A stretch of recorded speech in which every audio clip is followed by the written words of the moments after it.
So Bayla was sent to King's Landing to spy, and to spy, they told her to stay high so she cannot be seen. She stays high, but Sir Kristen sees her, still sees something up there. He saw a shadow. So she ran down on Sir Kristen and Gwaine, which is Allison's brother. So I feel like she sent him just not really as a protector, but I don't know. Her brother went maybe as a protector, maybe it's just somebody to go to help fight or whatever. But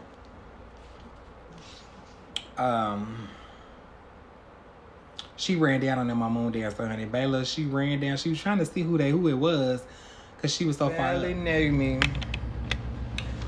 Okay, so yeah, so she ran down on them jail on Moon Dancer jail. And but they escaped into the forest. And so that caused him to say he don't want to travel in a daytime no more. She saw, of course, she reported back, and let them know that it was him. She saw him because she did come down. I guess she did scare them. Bayla went all the way down there and scared them, but she's a professional dragon rider. So she ran down on them hoes, and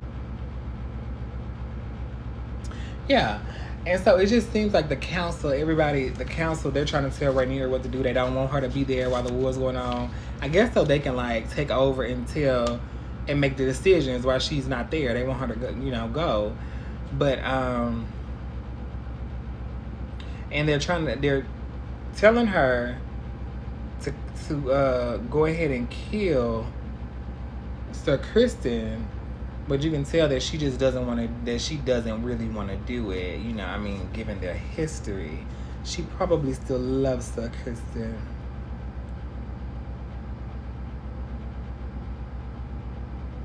Yeah, and so, and like I said, he's still butthurt because they not together no more. Nor that I know he butthurt.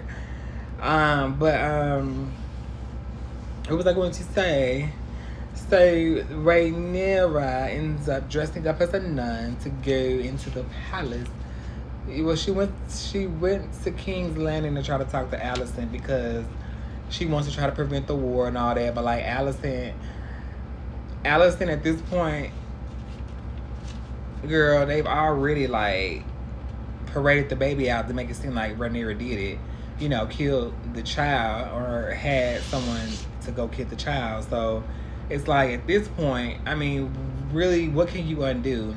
But then she asked Alicent what happened when she, on the night her father died, and Alicent basically was saying that he named Aegon as the heir. He was saying Aegon was supposed to be the one to unite the realms, when he was actually talking about Aegon the Conqueror, not actually his son. And so that's why Rhaenyra was you asked, he told you about the Song of Ice and Fire? And she didn't say anything. He was no, he didn't. So he wasn't talking about your son then. I mean, that's what he was talking about. He was talking about the Song of Ice and Fire. And so what happened in Game of Thrones? He was foreshadowing what was happening, but Alicent dissy dumbass because she didn't know about any of that. So he really did want Rhaenyra to be the heir. But see, Alicent, she can't take that. It feels like if she's queen, that it's gonna still have an effect on her kids. But Aegon is damn near on his deathbed. Aemon is so Aemon has been calling the shots in the council.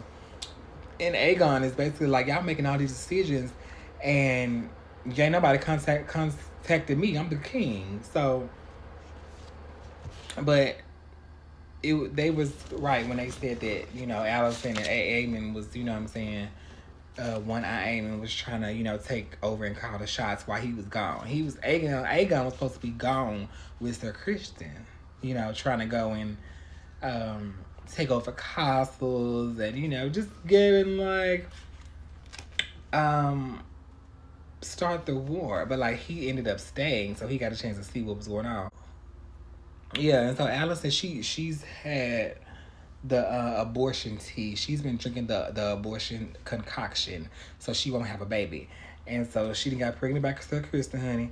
And so she been drinking the abortion tea. And I think Loris kind of knows because I think he saw it on the thing. She told Aegon to basically hang it up. Aegon was asking her, why are they not, you know what I'm saying, listening to me or not doing anything. She basically told him to just, we need you to do nothing, hang it up. You know, basically hang it up. Don't, they got this. I'm guessing because he's never really taken it seriously. Aegon's never really taken being king seriously. He never really wanted it. So I guess they knew that. And so Aemon, like, you know, he's always really wanted it, so he's kind of stepping up, and also he can speak, you know, fluent Valerian, old Valerian, and so he was trying to have a conversation with Aegon in Valerian, and Aegon didn't even know what to say. Like, he couldn't even like form a sentence, put him to shame. He ended up going back out there with Sir Kristen anyway, you know, and so, but Rhaenyra sent Rhaenys out to meet Sir Kristen, and I guess to kill them, you know, with her dragon instead of sending her son, which was the right thing to do because Rhaenys, she has been doing that. She's been patrolling. Sarah begins, and you know. So Rhaenyra tells Jacaerys, her son, Aegon the Conqueror's dream, the Song of Ice and Fire, and that her father told her. Now, see, this is what Alicent didn't, because if he really wanted Aegon to be king, he would have told him that the Song of Ice and Fire, you know what I'm saying, or told Alicent or something, you know what I'm saying. She would have been abreast. She would have been privy to all this information. So that's how you know that he didn't want Aegon to be king. And yeah, so he says, and sending the dragons to war was necessary because in order to unite the realms, I guess they were just gonna have to go to war. And so as Rhaenys was coming in, she was coming in, you know, spewing fire, burning them, and all of that. They start to sound the alarm to wake the beast. And you all know who the beast is. Vhagar. So that was the plan. So they was gonna let them come in, you know what I'm saying, with their dragon, and you know what I'm saying, like they knew that was gonna happen. So that's why Sir Kristen wanted to go to. That's why he didn't go to Harrenhal. That's why he went to what was that place? He went to the other place, wherever they was, because that's where Vhagar was, and they was gonna wake up Vhagar. And so, well, Aegon ended up, you know, coming too, which nobody expected him to be there. And so, as soon as Vhagar wakes up,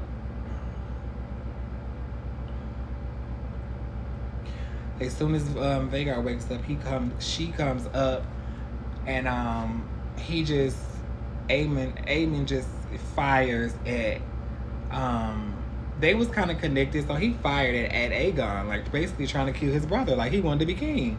So he, you know, basically knocked him down, the dragon fell down, and you know, Aegon falls to his death, or so we thought. And so Rhaenys ends, and you know, she doesn't really want to do this, you know, to have Meleys fight Vhagar, but she tells Meleys attack, and so Meleys attacks Vhagar. They get into a connection there. You know, Vhagar just grabs the arm, and then they're attached, and they're just spinning down to the ground. And Vhagar ends up big ass hit the ground. You know what I'm saying? The bigger they are, the harder they fall. But what what's her name, Rhaenys did not realize is that Vhagar is always gonna get their lick back, and so once you drop the Vhagar, you should have hauled your ass out. But then, I mean, I feel like Vhagar would have still, Aemon would have probably still hunted them down. But I mean, honey, once you did that, you should have went. You should have just left, cause then she started riding around looking for Vhagar, and we don't see Vhagar anywhere. Once she doubled back around, Vhagar went on the ground no more, honey. Vhagar got up, started running. He done crushed some people. And so trying to get up and get back up into the sky.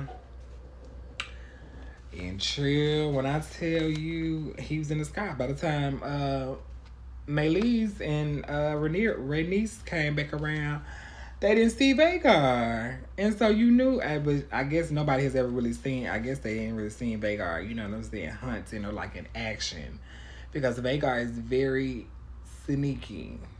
So once you don't see him, just same thing that happened with Lucerys. When you thought that got the best of Vhagar, and then you home free, the minute you think that you're getting away, here she comes. And that's what happened to Rhaenys, and it was very sad.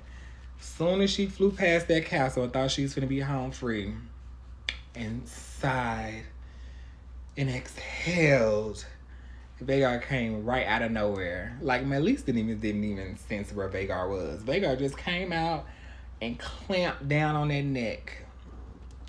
Vhagar almost bit a damn hole, bit fucking Meleys' head off. You can't play with Vhagar like that. So once they get, Sir Criston has been knocked out all this time. So Sir Criston gets up, and so by the time Meleys just falls down to the ground, so Criston wakes up and sees the dragon on the ground, and he just remembered the king. Aegon fell off his dragon. Vhagar burnt a hole through that dragon's wings, and so he fell down into the forest. And so once he went and found Aemon was finna get ready to pull his sword out because he was gonna kill him. But when they saw, I guess, how badly burned, they thought that he was gone. And so they eventually got him back and paraded the dragon heads and all that through the town. And so they started to work on Aegon. And so it ends up that he was still living, but we don't know what's going to happen. We don't know if Aemon is going to kill him in his sleep because he's going to tell what happened, that he actually killed his brother, or attempted to kill his brother. So Jacaerys ends up going to strike a deal with these people to try to get them on their side because they need the men, they need the might and power. But the people are saying that they want to occupy Harrenhal, and so he's basically saying that my mother's gonna want more than passage or something. She's gonna want you to bend the knee to her cause. Voted because someone has to take Aegon's place because he's in disgrace. We don't know if he's going to live or die. So they basically voted on, Aemon. So Kristen Allison wanted to, step up and try to be, and run shit and be the queen, but I guess Sir Kristen was the deciding vote, and he voted Aemon and stuff like that. So they made Aemon king, and so Alicent didn't want that, but she didn't really have a choice. Alice, this psychic that has been talking to Daemon has been in Harrenhal, where there's some type of magic going on. That the castle was built on some type of herb or something, and his bed, that he's sleeping in. So he's been seeing young Rhaenyra. He's been seeing his mother, and I don't really know what's gonna go on there with Alice the psychic. But Rhaenys is gone. Corlys has been asked to be the hand to Rhaenyra. And Bela offers perspective, basically saying that she's going to continue to keep fighting until Rhaenyra is on the throne, because that's what her grandmother would have wanted. And so I guess that kind of offers perspective to Corlys, because at the end he ends up having the little pen, the hand, and he ends up, you know, like closing his hand like he's gonna be the hand. I can watch, but yeah, I mean, this is good. This is good, guys. What do you think about episode 5? What do you think about this season of House of the Dragon? Sure, I'm gonna put this video together and put it up today, Thursday, and ciao.